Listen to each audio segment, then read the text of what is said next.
నమస్తే. శ్రీ గురుభ్యో నమః. శ్రీమాత్రే నమః.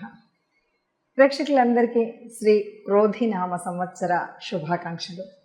కొత్త సంవత్సరం తెలుగువారికి, ముఖ్యంగా హిందువులకి కొత్త సంవత్సరం అనగానే మనకి ఆనందోత్సాహాలతో, కొత్త ఆశలతో, పొంగొత్త ఊహలతో ఈ సంవత్సర కాలం అంతా మనం ఎలా ఉండాలి, ఎలా ఉంటే బాగుంటుంది అని ఆశలన్నీ కూడా ఒకచోట కుప్పబోసి ఆ ఆశలకి అనుగుణంగా మన ఆశయాలు ఉండాలని కోరుకునేటువంటిదే ఉగాది.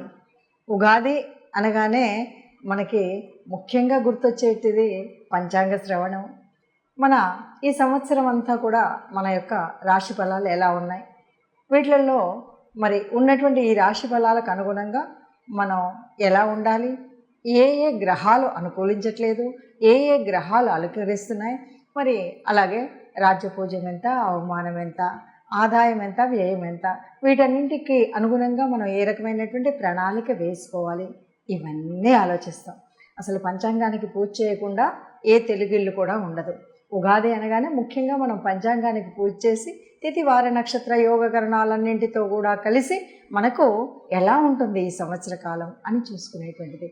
అందులో భాగంగా మనం ప్రతి మాసం చెప్పుకునేటువంటి మాస ఫలితాలు కానీ, పక్ష ఫలితాలు కానీ, అలాగే ఈ సంవత్సర కాలం క్రోధి నామ సంవత్సరంలో ఒక్కొక్క రాశి వారికి ఎలా ఉంటుంది అంటే ఇది పూర్తిగా యాజ్ ఇట్ ఈజ్గా ఇలాగే ఉంటుందన్నది కాకపోయినా మనకి గ్రహాల యొక్క గమనాన్ని బట్టి ఇది ఎంతవరకు మనకి ఈ సంవత్సర కాలం ఎలా ఉంటుంది, రాబోయే ప్రమాదాలేంటి, వచ్చేటువంటి అదృష్టాలేంటి, వ్యాపారం కానీ, ఉద్యోగం కానీ, సంతానం కానీ, అన్ని విషయాల్లో మనకి ఎలా ఉంటుందో చెప్పేటువంటి విషయమే.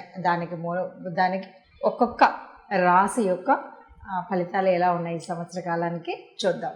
ఇప్పుడు ఈ సంవత్సరం మనకు వచ్చేటువంటి సంవత్సరం పేరు క్రోధి. ఎందుకంటే ప్రభావ శుక్ల అంటూ చెప్పుకునేటువంటి ఈ సంవత్సరాలలో మనకి ఇప్పుడు వచ్చేటువంటిది క్రోధి నామ సంవత్సరం. ఎన్నో సంవత్సరం అంటే 38వ సంవత్సరం. ఈ 38వ సంవత్సరంలో మనకు ఎలా ఉంటుంది అంటే పేరుని బట్టే మనకు కొంత అర్థమవుతూ ఉంటుంది. ఎందుకంటే ఇవన్నీ కూడా ఈ సంవత్సరాలన్నీ కూడా బ్రహ్మ మానస నారద మహర్షి యొక్క మానస పుత్రికలు అంటుంటారు ఒక్కొక్క సంవత్సరాన్ని. మరి ఈ సంవత్సర నామాలని బట్టి కూడా మనం కొంత ఫలితాలని అంచనా వేస్తూ ఉంటాం. క్రోధి అంటే ప్రతి ఒక్కరికి కూడా ఓ రకంగా కోపం రావడం ఇలాంటివన్నీ ఉంటాయి. ఎందుకంటే ఇక్కడ ఉండేటువంటి నవనాయకుల యొక్క స్థితిగతులను బట్టి ఈ పరిస్థితి ఉంటుంది. మరి అలా ఉన్నప్పుడు ఏం చేయాలి, ఎట్లా చేయాలి అనేటువంటిది తెలుసుకుందాం. దానికి ఒక్కొక్క రాశి ఫలితాన్ని మనం చూద్దాం. సింహరాశి వారికి క్రోధి నామ సంవత్సరంలో ఆదాయ వ్యయాలు ఎలా ఉంటాయని కనుక చూస్తే ఆదాయం 2, వ్యయం 14. అంటే మనం సంపాదించే దానికంటే ఖర్చు పెట్టేది చాలా అధికం. రాజ్యపూజ్యం 2, అవమానం 2 సరి సమానంగా ఉంటాయని చెప్పచ్చు. ఈ రాశి వారికి మరి గురుడు మార్పు చెందేటువంటి మే 1 నుండి కనుక చూస్తే సంవత్సరాంతం వరకు కూడా దశమ స్థానంలో గురుడు సువర్ణమూర్తిగా ఉంటాడు. శనిశ్చరుడు సంవత్సరం అంతా సప్తమ స్థానంలో ఉంటాడు లోహమూర్తిగా. రాహుకేతువులు సంవత్సర ఆరంభం నుండి సంవత్సరాంతం వరకు అష్టమ ద్వితీయ స్థానాల్లో ఉన్నారు తామ్రమూర్తులుగా. కాబట్టి ఎలా ఉంటుంది అంటే బృహస్పతి సంచారం సానుకూల ఫలితాన్ని ఇస్తుంది. ఉద్యోగస్తులకు పనిచేసే చోట కొన్ని మాత్రం ఆటంకాలు ఎదురవుతాయి అని చెప్పొచ్చు. తప్పకుండా పై అధికారుల ఆగ్రహం రావచ్చు, అహంకారం. మనం కూడా మాట్లాడేటప్పుడు వాళ్ళతో ఏదైనా కొంచెం ఉండొచ్చు. దానివల్ల అహంకారాలు ఇంకా మనం మాట్లాడినా, వాళ్ళు మాట్లాడినా, ఏది మాట్లాడినా అధికారులతో కొంత చిన్న చూపు అయితే చూడబడుతుంది. అట్లాగే గోచార రీత్యా దశమ గురుడు కొద్దిగా పీడను కలగజేస్తాడన్నది తెలిసిన విషయం. కాబట్టి మూర్తిమంతం చేత గురుడు శుభుడు కాబట్టి కొద్దిగా ఆ ఫలితం కొంత ప్రతికూలత అంతగా ఉండకపోయినప్పటికీ కొంత మనం జాగ్రత్తగా ఉంటే మంచిది అని చెప్పేటువంటిది సూచన. ఉద్యోగస్తులకు చేసే ఉద్యోగాల్లో మార్పు వస్తుంది. వీరికి సంవత్సర ప్రారంభంలో కుటుంబ సౌఖ్యం కొద్దిగా లోపిస్తుంది. గృహ వాతావరణం సరిగ్గా లేకపోవడం, ఇంట దొంగలు పడేటువంటి ఒక దుష్ఫలితం అయితే ఉంది. దీన్ని జాగ్రత్తగా గుర్తుపెట్టుకోవాల్సిన విషయం. ఈ విషయంలో జాగ్రత్తగా ఉండాలి. తదుపరి వృత్తి వ్యాపార ఉద్యోగాలలో పురోగమనం అయితే ఉంటుంది. అలాగే రాజకీయ నాయకులకు ప్రభుత్వం మరియు ప్రజలతో సత్సంబంధాలు కలిగి ఉండడం వల్ల అనేక రకాలైనటువంటి లబ్ధి అయితే పొందుతారు. వైవాహిక జీవనం ఆశావాదంగా ఉంటుంది. కుటుంబ వృద్ధి, సమాజంలో గౌరవం, ఆదరణ అయితే కలిగి ఉంటారు. రాజకీయ నాయకులకు ఎన్నికల విజయం అయితే సాధిస్తారు. అన్ని రకాల వ్యాపారస్తులకు, ముఖ్యంగా రైస్ మిల్లర్స్ గతం కంటే చాలా అనుకూలమైనటువంటి స్థితిలో అయితే చూస్తాం. క్రమేపీ నిరాశను వదిలేసి ఉత్సాహం వైపు నడిచేటువంటి పరిస్థితి ఈ సంవత్సరంలో సింహరాశి వారికి కనిపిస్తుంది. అలాగే సింహరాశి వారికి కళత్ర స్థానమైనటువంటి కుంభరాశిలో శని సంచారం ఉండడం వల్ల కొద్దిగా మిశ్రమ ఫలితాలు ఉంటాయి. వైవాహిక జీవనం, భార్య ద్వారా సంక్రమించే ఆస్తులు, వ్యాధులు, ఇతర తప్పులు వేలెత్తి చూపెట్టడం, మరి శత్రువులు, ఇలాంటివన్నీ ఏవైతే ఉన్నాయో ఇవన్నీ కూడా ముఖ్యంగా భాగస్వామ్య వ్యాపార స్థితి ఏదైతే ఉందో వీటి వల్ల కొద్దిగా ప్రభావితం అవుతుంది. కాబట్టి జాగ్రత్తగా ఉండాలి. మీ భవిష్యత్తు సంపాదన, మీరు చేసే వ్యాపారం మొదలైన విషయాల్లో మీ ప్రయత్నాలు ఆలస్యంగా ఫలిస్తాయి. ఆ విషయాన్ని గుర్తుపెట్టుకోవాలి. అన్ని విషయాల్లోనూ సంయమనం అయితే పాటించాలి. తొందరపాటుతనం అయితే ఉండకూడదు. నైతిక విలువల్ని మర్చిపోకూడదు. నైతిక విలువల్ని తప్పనిసరిగా పాటించవలసినటువంటి విషయం ఉంది. చట్టపరమైనటువంటి విషయాల్లో కూడా నైతిక మార్గదర్శనం అనేటువంటిది తప్పనిసరిగా ఉండాలి, అనుగుణంగా ఉండాలి. పనిచేస్తే ఇవన్నీ కూడా మనం నైతికంగా ఒక స్థితి అయినటువంటి మార్గంలో కనుక నడిస్తే చికాకులన్నింటినీ కూడా అధిగమించవచ్చు.